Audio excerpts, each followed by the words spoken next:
बीते दिन सपा मुखिया तो आज चाचा शिवपाल पहुंचे इत्र नगरी कन्नौज। प्रेस वार्ता में चाचा शिवपाल ने दिया बड़ा बयान और इंडिया गठबंधन जीत के खोले राज। चाचा शिवपाल ने सीट शेयरिंग पर तोड़ी चुप्पी और स्वामी प्रसाद मौर्य के बयानों को बताया निजी। साथ ही सपा सुप्रीमो को कन्नौज से चुनाव लड़ने पर भरी हामी। तो दोस्तों नमस्कार, मैं इरशाद अली और आप देख रहे हैं यूपी 76 न्यूज, खबर हमारी दुनिया तक। तो दोस्तों खबर जानने से पहले यदि आपने हमारे चैनल को सब्सक्राइब नहीं किया है तो चैनल को जरूर सब्सक्राइब करें, इस खबर को लाइक करें, शेयर करें, कमेंट करें और देखते रहें UP 76 news. Kannauj Samajwadi party के गद्दावर नेता चाचा शिवपाल सिंह यादव पहुंचे इत्र नगरी कन्नौज। बीते दिन सपा मुखिया के अचानक शहर में पहुंचने से सियासी गलियारों में हड़कंप मच गया, तो वहीं आज चाचा शिवपाल के कन्नौज पहुंचकर इत्र नगरी में खलबली पैदा कर दी। जनपद कन्नौज में सपा मुखिया व चाचा शिवपाल के मात्र आगमन से ही हड़कंप मच गया और राजनीतिक गलियारों में चर्चाओं का बाजार गर्म हो गया। आपको बता दें कि सपा मुखिया के बेहद करीबी सपा नेता जय कुमार तिवारी के ज्येष्ठ भ्राता की विवाह की 25वीं वर्षगांठ पर बधाई देने पहुंचे चाचा शिवपाल को देख राजनीतिक गलियारों में खलबली पैदा हो गई। चाचा शिवपाल ने जय कुमार तिवारी के बड़े भाई को उज्जवल भविष्य की कामना की और पत्रकारों के बीच भाजपा सरकार पर हमलावर होते हुए कहा कि भाजपा विपक्षियों को डराने के लिए ईडी जैसी संस्थाओं का सहारा ले रही है और बेईमानी के बल पर चुनाव जीतना चाहती है। उन्होंने कहा कि भाजपा को शिकस्त देने के लिए इंडिया गठबंधन का मजबूत होना बहुत जरूरी है। साथ ही चाचा शिवपाल ने मीडिया को बताया, किस तरह का दौरा है आपका? हाँ, आज देखिए इनके बड़े भाई है नहीं, छोटे हैं बड़े बड़े भाई का 25वीं वर्षगांठ है, तो उस पर आशीर्वाद और बधाई देने आए। तो इनका जीवन आगे बहुत अच्छा हो और तरक्की करें। शिवपाल जी, भगवान राम तो अब भाजपा के हो गए हैं, अब आपके कौन से भगवान होंगे? देखिए भगवान तो सबके होते हैं और सबके हैं, और भगवान हर व्यक्ति के कण कण में हैं, हमारे भी हैं। और अब क्या, अब तो मंदिर बन गया, प्राण प्रतिष्ठा हो गई, अब सब लोग दर्शन करें। मैंने तो पहले भी कहा था अगर निमंत्रण मिलेगा तो जाएंगे, नहीं मिलेगा तब जाएंगे, तो अब जाना है। शिवपाल जी, बिहार की राजनीति इसमें गरमाई हुई है, जो नीतीश जी हैं वो एनडीए के साथ जाने को हैं। देखिए ऐसा तो अभी कुछ नहीं, नीतीश जी से हमारा यही अनुरोध है कि इंडिया गठबंधन को मजबूत करें, और जब इंडिया गठबंधन को मजबूत जो उन्होंने शुरुआत की थी तो वहीं पर रह करके मजबूत करें। यूपी में भी गठबंधन कांग्रेस के साथ होना है, उसको लेकर क्या रणनीति आप लोग बना रहे हैं? बहुत जल्दी हो जाएगा, चिंता मत करो, सीटों बहुत को जल्दी किस तरीके से बांटेंगे सर? अब ये तो हमारे दोनों राष्ट्रीय नेता तो फैसला कर लेंगे इस पर, और जल्दी हो जाएगा। बंगाल में ममता जी ने भी कह दिया है कि अकेले चुनाव लड़ेंगे, पंजाब में आपने बोल दिया है। हमारी तो यही अपील है सब लोगों से, भारतीय जनता पार्टी को हटाने के लिए इंडिया गठबंधन से ही सब लोग चुनाव लड़ें। राम सबके हैं तो आप लोग दर्शन करने के लिए क्यों नहीं गए?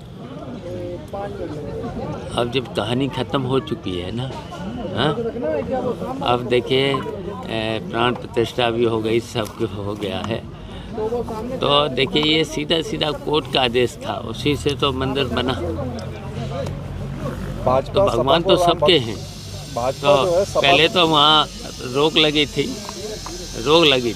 निमंत्रण अगर मिलता तो जाते, और निमंत्रण नहीं मिला तो मैंने पहले ही बोल दिया था निमंत्रण मिलेगा तो जाएंगे, नहीं मिलेगा तब भी जाएंगे।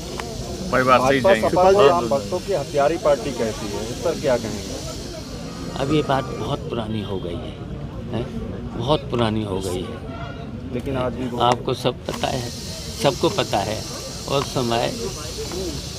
उस समय कोर्ट का स्टे था, यथास्थिति बनाए रखने था, तो ये तो प्रशासनिक अधिकारियों की जिम्मेदारी थी, कोर्ट के आदेश का पालन कराए।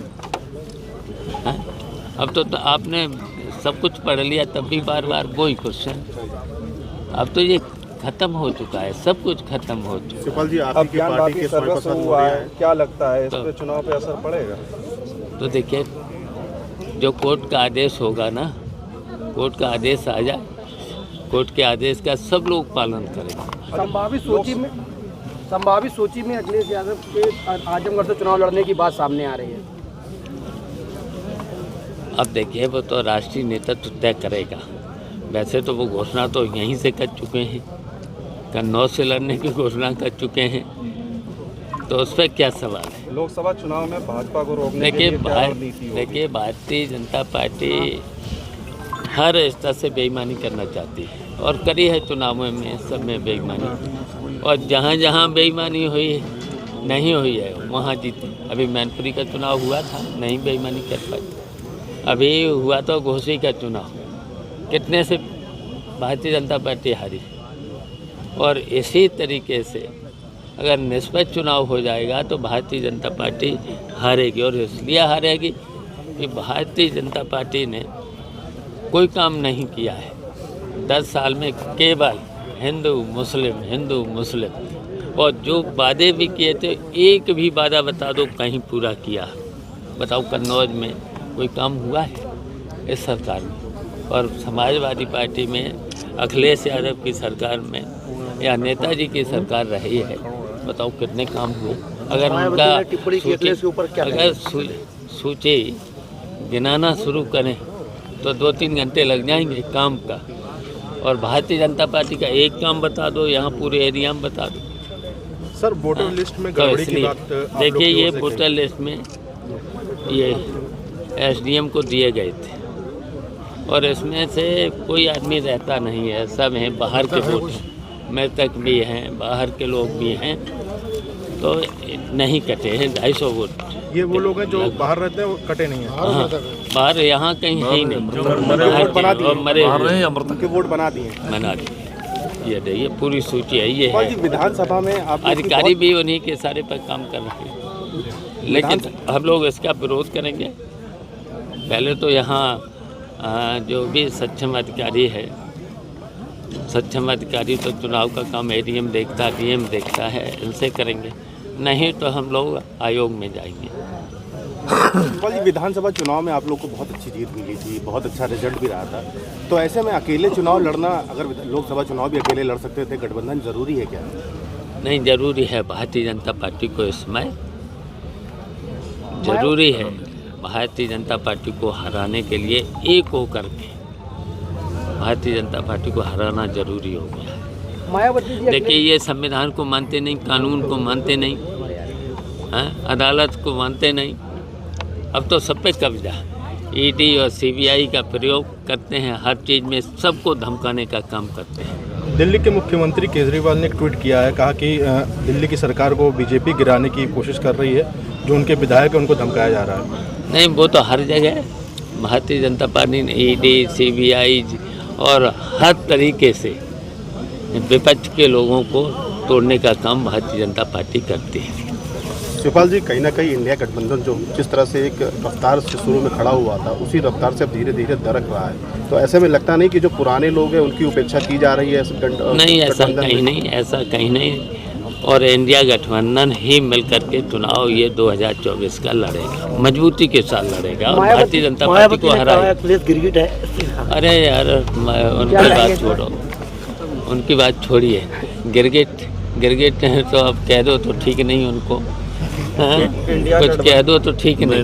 अब हम कहना नहीं चाहते उनके बारे में कुछ, उनके बारे में पूरा प्रदेश जानता है, अब हम कुछ नहीं कहना चाहते। शिवपाल जी, आप ही की पार्टी के एक नेता हैं स्वामी प्रसाद मौर्य, वो लगातार अभी उन्होंने एक भाषण दिया था, उसको लेकर भी अच्छा, उनका देखिए व्यक्तिगत, लेकिन आप ही के पार्टी के एक बड़े नेता ने भी वो कहा है कि वो कहीं ना कहीं बीजेपी के एजेंट के रूप में काम कर रहे हैं। देखो, उनका व्यक्तिगत है, जो भी बोलते हैं व्यक्तिगत बोलते हैं। नुकसान तो हम लोगों ने तो कई बार बोल चुके हैं।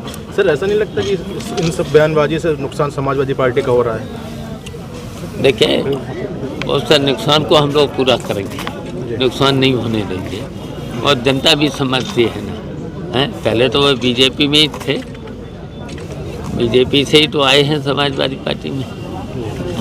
तो कुछ उनको वही है बीजेपी वालों जैसे कयास ये भी जुड़े लगाए हुए जा हैं रहे हैं कि BJP जैसे ओम प्रकाश राजभर चले गए, दारा सिंह चले गए, ऐसे स्वामी प्रसाद मौर्य भी वापस बीजेपी में रिटर्न हो जाएंगे, नुकसान पहुंचाने के लिए। ये उन्हीं से पूछना, वही बता पाएंगे, बस उनके बारे में हमारी तो बात अभी हुई नहीं उनसे।